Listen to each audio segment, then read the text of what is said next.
রাখো আমি শুরু করবো কাজ ছোটে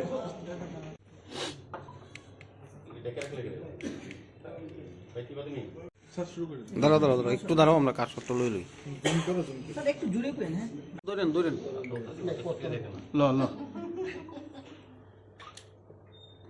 বেশি মানুষ তো একটু ঘুরে ঘুরে লোক লাগে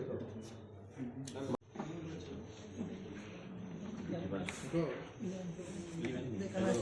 আমার পক্ষ থেকে আজকের এই সাংবাদিক সম্মেলনে আহত আপনাদের প্রত্যেককে অনেক অনেক শুভেচ্ছা এবং ধন্যবাদ জানাই।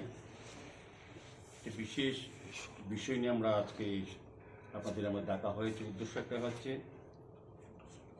যে আমাদের রাজ্যবাসীকে শহরবাসীকে আমাদের আগরতলা পৌর নিগম কর্তৃক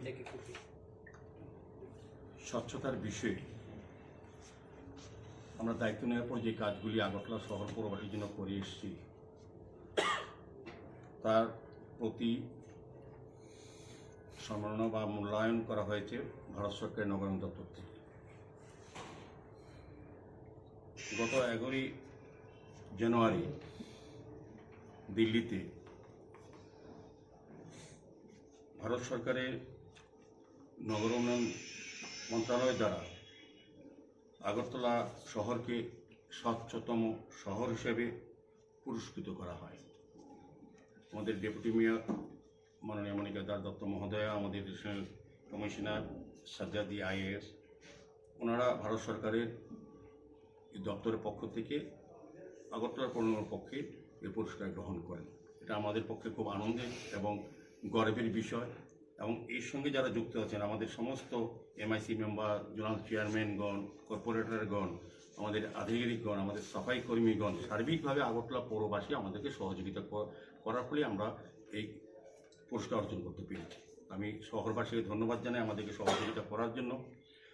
আগামী দিনও আমাদের এই কাজ ধারাবাহিক আমরা করে যাব, শহরকে আরও সুন্দরতম করা, স্বচ্ছ রাখা, যানজটমুক্ত রাখা এবং দূষণমুক্ত আগরতলা শহরবাসীকে আমরা উপহার দিতে চাই। সেই দিশাতে আমরা কাজ করছি।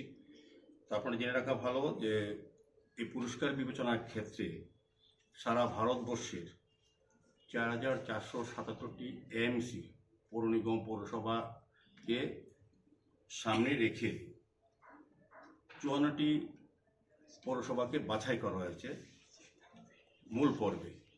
তার মধ্যে আগরতলা মিউনিসিপ্যাল কর্পোরেশন একটা পৌর নিগম যেটা স্বচ্ছতার জন্য এই পুরস্কার অর্জন করা হয়েছে, পুরস্কৃত করা হয়েছে। তা আমরা অত্যন্ত আনন্দিত। আমরা বলবো যে আমাদের দায়িত্ব আরও বেড়ে গেছে আগরতলা পৌরবাসীর জন্য কাজ করা। আমাদের সরকার 2018 আসার পর আমাদের রাজ্যের সামগ্রিক উন্নয়নের সঙ্গে আগরতলা শহরের উন্নয়নে আমাদের রাজ্যের মাননীয় মুখ্যমন্ত্রী প্রফেসর ডক্টর মানিক সাহার নেতৃত্বে সরকার কাজ করে যাচ্ছেন। এবং আমাদের আগরতলা পৌর নিগম 2021 8ই ডিসেম্বর যখন আমরা আগরতলা পৌরবাসীর আশীর্বাদে কাজ করার সুযোগ পেয়েছি, তার থেকে আমরা প্রতিনিয়ত আমরা কাজ করে যাচ্ছি শহরবাসীর সামগ্রিক সমস্যার সমাধানের জন্য, মৌলিক যে চাহিদা বা সমস্যা সেগুলো নিরসনের জন্য এবং নতুন সুন্দর আগরতলা গড়ার জন্য আমরা কাজ করে যাচ্ছি।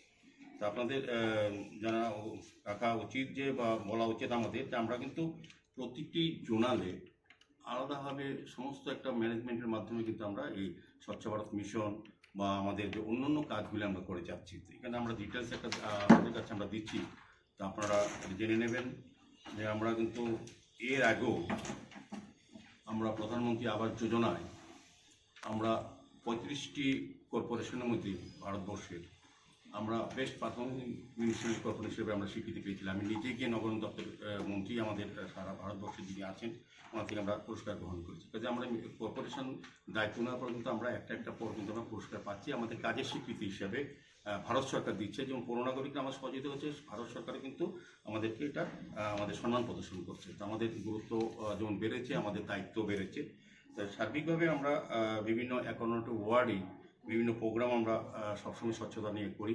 প্রতিটি ওয়ার্ডে প্রতিটি আমাদের এলাকায় রাস্তা, ড্রেন বা নিকাশি ব্যবস্থা, আলোর ব্যবস্থা এবং নতুন করে পার্কগুলি সংস্কার করে মানুষকে ব্যবহার করার জন্য এবং পরিত্যক্ত পুকুরগুলি সংস্কার করে মানুষের ব্যবহারযোগ্য করে বিউটিফিকেশনের মাধ্যমে মানুষকে দেওয়া হচ্ছে। সার্বিকভাবে আমরা আগরতলাকে নিয়ে নতুন চিন্তাভাবনা করছি। সেক্ষেত্রে আমরা আগরতলা পৌরবাসীর সকলের এবং আপনাদেরও সহযোগিতা চাইছি। স্যার এটা কি স্মার্ট সিটি হওয়ার পরে এই প্রথম পুরস্কার মূল্য যে এই স্বচ্ছতার উপরে?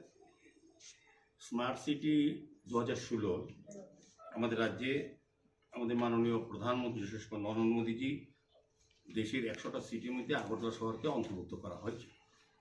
দুর্ভাগ্যবশত 2016 যারা দায়িত্বে ছিলেন, সিপিএম পরিচালিত বামফ্রন্টের সরকার এবং পৌর নিগম যারা দায়িত্বে ছিলেন, স্মার্ট সিটি কাজগুলি রাজনৈতিক উদ্দেশ্যে তারা করেনি, কিন্তু কেন্দ্রীয় সরকার প্রকল্প তারা করেনি। তো আমাদের 2018 সরকার আসার পর আমাদের বিজেপি নেতৃত্ব সরকার স্মার্ট সিটির কাজগুলি পুরোদমে শুরু করেছে এবং আমরা পৌর নিগমের 2021 দায়িত্ব পাওয়ার পর আমরা স্মার্ট সিটি, পৌর নিগম, পূর্ত দপ্তর এবং নগরায়ণ দপ্তর মিলে আগরতলা শহরকে সুন্দর, পরিচ্ছন্ন এবং আধুনিক আগরতলা করার চেষ্টা করছি।